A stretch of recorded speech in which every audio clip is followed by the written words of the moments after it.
stop for a moment and look at how you're standing or sitting right now. If you're over the age of 60, what I'm about to tell you is not just a tip for looking better in photos. It is a critical blueprint for your physical independence. Most people believe that balance is something that happens in the legs. They spend hours doing calf raises or standing on one leg, wondering why they still feel wobbly when they walk down a flight of stairs or navigate a crowded sidewalk. But as a specialist in movement and longevity, I am here to tell you that your legs are merely the foundation. Your posture is the architect. Posture determines exactly where your center of gravity sits. And for many of us, that center has shifted into a danger zone without us even realizing it.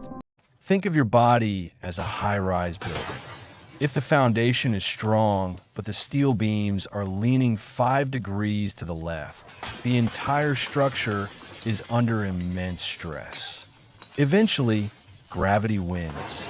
In the human body, this manifests as the forward lean.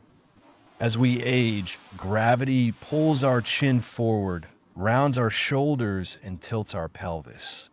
This might seem like a cosmetic issue, but it creates a catastrophic mechanical disadvantage.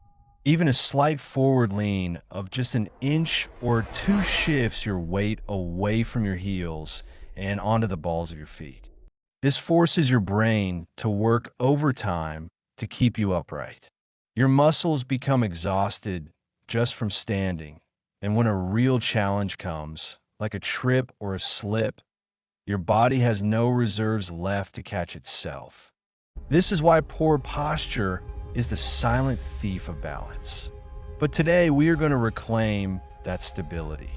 I have designed a 3-step postural recalibration protocol specifically for the mature body. These aren't just exercises, they are resets for your nervous system. Let's begin with our first pillar of stability, the heel-to-wall alignment check. This is the gold standard for postural self-awareness. I want you to find a flat wall in your home. Stand with your back to it, but do not press your heels against the baseboard. Instead, place your heels exactly 2 inches away from the wall. This small gap is crucial because it allows your pelvis to sit in a neutral position. Now, I want you to bring your buttocks, your shoulder blades, and this is the most important part, the back of your head into contact with the wall. For many of you, reaching the back of your head to the wall will feel like a massive stretch. You might find your chin tilting up toward the ceiling to make it happen. If that's the case, tuck your chin slightly, as if you're holding a small orange under your jaw. Feel that lengthening in the back of your neck. This position is true north. This is where your spine is designed to carry weight. While you are against this wall, breathe. Most people hold their breath when they try to stand up straight, which creates tension. We want to relax power. Feel the wall supporting you. This exercise isn't about strength. It's about recalibrating your brain's map of where your body is in space. Spend 2 minutes here every morning. You are teaching your nervous system that being upright is safe and efficient. When you move away from the wall, try to maintain that height. Imagine you are 2 inches taller than you were when you woke up. Once we have established where our true north is, we need to learn how to keep it while we move. This brings us to exercise 2, the standing core brace and arm raise. Balance fails when our extremities move and our spine fails to stabilize in response. To do this correctly, stand in the center of the room with your feet hip-width apart. Replicate that tall posture we just practiced against the wall. Now, I want you to engage your inner corset. This isn't about sucking in your stomach so you can't breathe. It's a subtle tightening, as if someone were about to poke you in the belly and you were bracing for it. With that core stability locked in, slowly raise both arms straight out in front of you and then up toward the ceiling. As your arms go up, Your body will naturally want to lean back or arch your lower back to compensate for the weight shift. Don't let it.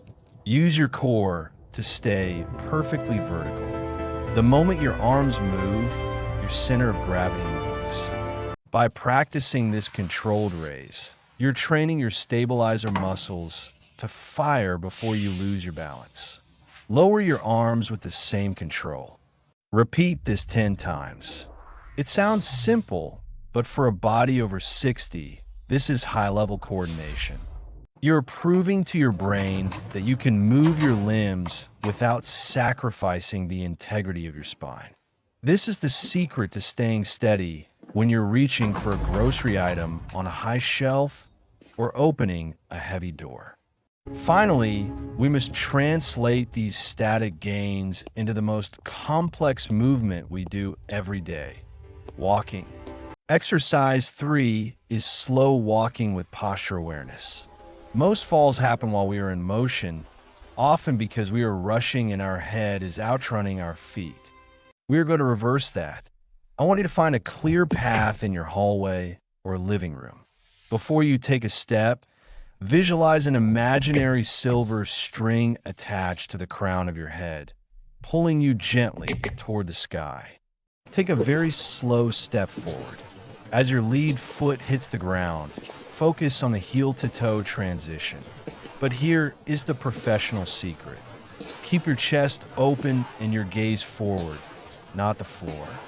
When you look at your feet, you shift your weight forward, which is exactly what we are trying to avoid. Take 10 slow, deliberate steps. With every step, feel your core bracing slightly, just like we practiced in the second exercise. If you feel a wobble, don't panic. That wobble is your brain learning. By walking slowly, you are removing the momentum that usually hides our postural weaknesses. You're forcing your muscles to do the work of stabilization rather than relying on the swing of your gait. This is mindful movement at its finest. If you can walk perfectly at half speed with perfect posture, walking at normal speed becomes effortless and incredibly safe. Implementing these 3 steps daily will transform the way you interact with the world. We often treat aging as an inevitable decline into frailty.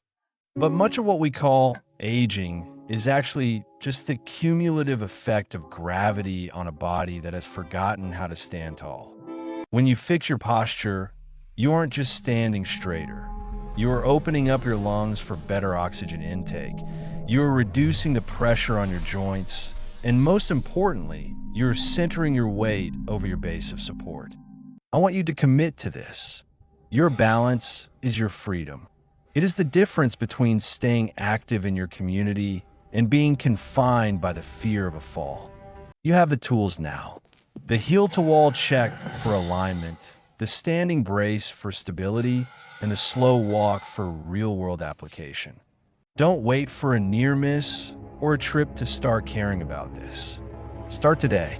Stand tall, tuck that chin, engage that core, and move with the confidence of someone who knows exactly where their center is. Your spine is the literal backbone of your health.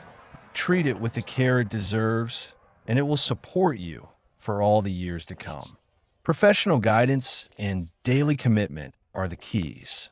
Let's stop the slouch now and start moving toward a taller, healthier version of you. If you'd like to keep improving your balance, strength, and mobility after 60, watch the next video on your screen now.